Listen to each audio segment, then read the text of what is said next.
Hello students, मैं सरोज कुमार। इस video में आप लोगों को मैं सेंटेंस रीअरेंजमेंट बताने जा रहा हूँ। सेंटेंस को अरेंज कैसे किया जाता है, इसको पैराग्राफ कैसे बनाया जाता है। सबसे पहले समझना है कि सेंटेंस अरेंजमेंट बनाने के लिए जान लेना है कि इसका कोई ट्रिक नहीं होता है। सेंटेंस अरेंजमेंट बनाने के लिए कोई ट्रिक नहीं होता है, ये एक्सपीरियंस से बनता है। अगर कोई ट्रिक बताता है तो कुछ क्वेश्चन में सेट होता है, बाकी क्वेश्चन में सेट नहीं होता है। इसलिए ट्रिक से नहीं, इसको एक्सपीरियंस से बनाना है। 50-60 सेंटेंस अरेंजमेंट बन जाता है तो ये तुरंत बनने लगता है। ठीक है, तो इसको हम लोग देखते हैं कैसे बनता है। सबसे पहले क्या करेंगे, छांटेंगे कि ये एक पर क्यों नहीं जाएगा। अब देखिए, ये ईट से शुरुआत हुआ, ईट प्लेज ए प्रोमिनेंट रोल। ईट से शुरुआत हुआ तो ईट क्या होता है, ईट प्रोनाउन होता है। हम लोग जानते हैं कि ईट प्रोनाउन होता है, तो ईट के लिए एक नाउन होना चाहिए। यानी कि इस ये पांचों ऑप्शन में एक नाउन जरूर होगा, जिसके बदले में ईट आएगा। तो ए से शुरुआत हमारा नहीं होगा। हम समझ गए कि ए से शुरुआत नहीं होगा।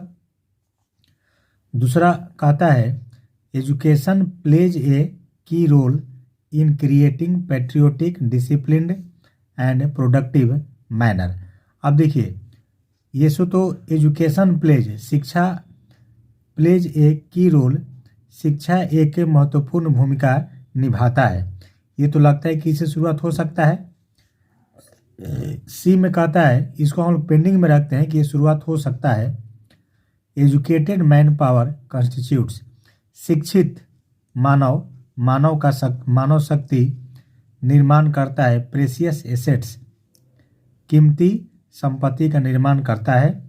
अब देखिए यहाँ पर आ गया है एजुकेटेड मैन पावर, तो पहले शिक्षा की बात आएगी तब एजुकेटेड लोग होंगे। पहले शिक्षा की बात आएगी तब क्या होंगे, लोग शिक्षित होंगे। यानी कि सी जहाँ भी रहेगा बी के बाद रहेगा, बी के बाद सी आपका फिक्स है। डी में कहता है कि a large number of books have been written, बहुत सारा, a large number of means होता है बहुत सारा किताबें को लिखा जा चुका है on the importance of education, शिक्षा के महत्व पर। यह भी लगता है कि जाएगा। Education is fundamental to human progress. अब देखिए ये आपका जाएगा, ये ई ऑप्शन आपका जाएगा। इसलिए जाएगा कि ये इसका नेचर जो है सेंटेंस अरेंजमेंट का, ये एक पैराग्राफ होता है। एक पैराग्राफ होता है तो कोई भी पैराग्राफ का शुरुआत हम लोग करते हैं तो इंट्रोडक्शन से शुरू करते हैं। ये इंट्रोडक्टरी लाइन है आपका, ये क्या है, इंट्रोडक्टरी लाइन है। ये इंट्रोडक्शन देते हैं, तब उसके बाद विस्तार से हम लोग पढ़ते हैं।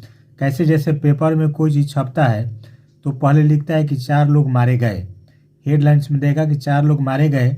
उसके बाद उसका विस्तार से देगा कि वे कहाँ के थे, क्यों मारे गए, क्या वजह था। तो वैसे ही सेंटेंस अरेंजमेंट में आपको देखना है। तो इसमें ईट से तो क्लियर हो गया कि कैंसिल नहीं हुआ, ये प्रोनाउन है। ये आपका इंट्रोडक्टरी लाइन है। अच्छा, इस वीडियो में एक चीज़ और सीखेंगे हम लोग कि सेंटेंस का एडजेक्ट मीनिंग कैसे होता है। एडजेक्ट मीनिंग भी सीखना है। तो एडजेक्ट मीनिंग पहले बताते हैं कैसे सीखना है। सबसे पहले सब्जेक्ट बोलना है, सब्जेक्ट के बाद वर्ब तो है ही, सब्जेक्ट के बाद देखना है कि प्रीपोजिशन कौन है। तो यहाँ पर एक टू प्रीपोजिशन है, तो सब्जेक्ट से ऐसे पहले सब्जेक्ट बोलेंगे और प्रीपोजिशन के बाद वाले शब्द से उल्टा चलना शुरू कर देंगे, यहाँ तक आकर वर्ब के पास रुकेंगे। अब देखिए कैसे, क्या समझे, पहले सब्जेक्ट और सब्जेक्ट के बाद प्रीपोजिशन के बाद वाला जो भी वर्ड होगा तो वहाँ से ऐसे हम लोग पढ़ेंगे। जैसे शिक्षा मानव के विकास के लिए मूलभूत है, शिक्षा मानव के विकास के लिए मूलभूत है।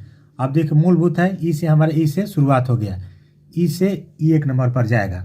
ठीक है, अब ई एक पर चला गया, ई नंबर हमारा कहाँ चला गया, यहाँ लिखते हैं, ये इससे स्टार्ट हो गया, ई से। अब कहता है कि अब देखिए it plays a prominent role. It, the it जो आया प्रोनाउन, इट प्रोनाउन किसके बदले में आया, एजुकेशन के बदले में आया। शिक्षा जो है मानव के विकास के लिए मूलभूत चीज़ है। ठीक है, तो यह, अब फिर इसका हिंदी करते हैं। अब देखिए इट सब्जेक्ट है, प्लेज वर्ब है, a prominent role in preposition हो गया, यहाँ पर एक हो गया, उसके बाद एक प्रीपोजिशन यहाँ पर हो गया, कहीं कंजंक्शन नहीं है। तो जो भी प्रीपोजिशन होता है हिंदी करने के लिए, मीनिंग समझने के लिए, तो सबसे पहले सब्जेक्ट और जब एक प्रीपोजिशन, दो प्रीपोजिशन, 3, 4, 5 जितना भी रहे तो अंतिम प्रीपोजिशन जो होगा, जैसे एक यहाँ है, एक ये थी, अंतिम हुआ, तो अंतिम के बाद वाले वर्ड से क्या करेंगे, उल्टा चलेंगे।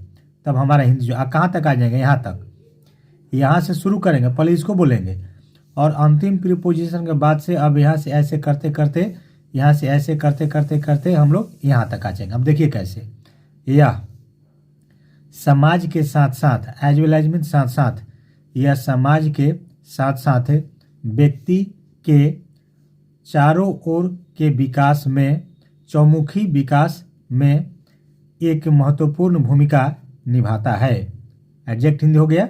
अब देखिए कौन, शिक्षा, ईट का मतलब शिक्षा, पैसेज के हिसाब से, शिक्षा व्यक्ति के साथ साथ, समाज के साथ साथ व्यक्ति के चौमुखी मतलब चारों ओर विकास में एक महत्वपूर्ण भूमिका निभाता है। ठीक है, अब कौन चला गया, ए चला गया। ई के बाद कौन जाएगा आपका, ए जाएगा, ई के बाद ए। अब देखिए कौन जाएगा, अब किसके बाद अब डी जाएगा।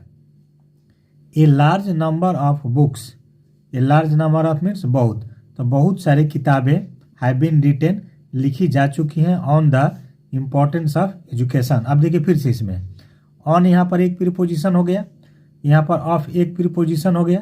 ठीक है, और उल्टा चलते हैं तो पहले ये तो हमारा वर्ब है ना, ये वर्ब हो गया, तो सब्जेक्ट कहाँ से यहाँ तक हो गया, यहाँ से यहाँ तक हो गया सब्जेक्ट हमारा। तो बहुत सारी किताबों को, पैसिव वॉइस में हैव बीन रिटेन, तो बहुत सारी किताबों को शिक्षा के महत्व पर लिखा जा चुका है। क्लियर, उल्टा चले, बहुत सारी किताबों को शिक्षा के महत्व पर लिखा जा चुका है। अब हमारा डी गया, अब जाएगा B. Education plays a key role in creating patriotic, discipline and productive manpower. अब देखिए फिर उल्टा चलते हैं, शिक्षा, शिक्षा उपजाऊ मैन पावर, यानी कि ऐसा मानव शक्ति जिसमें कोई काम करने की क्षमता हो। तो शिक्षा जो है प्रोडक्टिव मैन पावर और अनुशासित देशभक्त निर्माण करने में एक महत्वपूर्ण भूमिका निभाता है। शिक्षा जो है कैसा आदमी का निर्माण करेगा, प्रोडक्टिव मैन पावर का निर्माण करेगा, डिसिप्लिन अनुशासित बनाएगा और देशभक्त को निर्माण करने में एक महत्वपूर्ण भूमिका निभाता है। अब लास्ट में जाएगा आपका educated man power. Educated man, आप देखिए पहले शिक्षा की बात हुई तब एजुकेटेड मैन पावर आएगा। शिक्षित व्यक्ति निर्माण करता है प्रेशियस एसेट्स, कीमती संपत्ति का निर्माण करता है, एज वेल एज एजेंट और प्रतिनिधि का निर्माण करता है फॉर एडवांसिंग द नेशन, राष्ट्र को आगे बढ़ाने के लिए। अब देखिए फिर से, शिक्षित व्यक्ति जो है क्या करता है, आपका देश को आगे बढ़ाने के लिए, देश को आगे बढ़ाने के लिए एजेंट प्रतिनिधि के साथ साथ कीमती संपत्तियों का निर्माण करता है। क्लियर। अब देखिए डी के बाद कौन गया, बी, और बी के बाद कौन जाएगा, सी। सी तो लास्ट में जाएगा ही, बी जाएगा। ई के बाद एक क्लियर है, लेकिन अब ये प्रॉब्लम है कि ए के बाद डी कैसे जा रहा है, यहाँ पर थोड़ा सा फंसेगा आदमी। तो डी जहाँ भी जाएगा ऐसा क्लोज सेंटेंस अरेंजमेंट में आता है कि दो पार्ट में अरेंज करते हैं, एक पार्ट में इसको करेंगे अरेंज और एक पार्ट में इसको करेंगे अरेंज। लेकिन ये क्लियर है हम लोग का, मान लीजिए डी में प्रॉब्लम है कि डी कहाँ जाएगा, लेकिन ये क्लियर है कि बी के बाद सी जाएगा, बी के बाद कौन जाएगा, सी जाएगा। ठीक है, तो इसीलिए बीच में डाल देंगे डी को, डी के बाद कौन चलेगा, बी, या बी के बाद सी। थोड़ा क्रिटिकल है ये, आपका SBI स्टेट SBI क्लर्क में पिछला साल का पूछा हुआ है। क्लियर। तो हम लोग इसमें क्या सीखे, कैसे अरेंज करना है, और हिंदी करने के लिए भी जरूर सीखना है कि हिंदी कैसे करना है, कैसे उल्टा चलना है, बहुत आसान हो जाएगा। ठीक है, तो वीडियो को बार बार देखना है और सीखना है, लाइक करना है थोड़ा सा, और क्या करना है, दोस्त लोग में शेयर करना है। ठीक है, ओके, थैंक यू।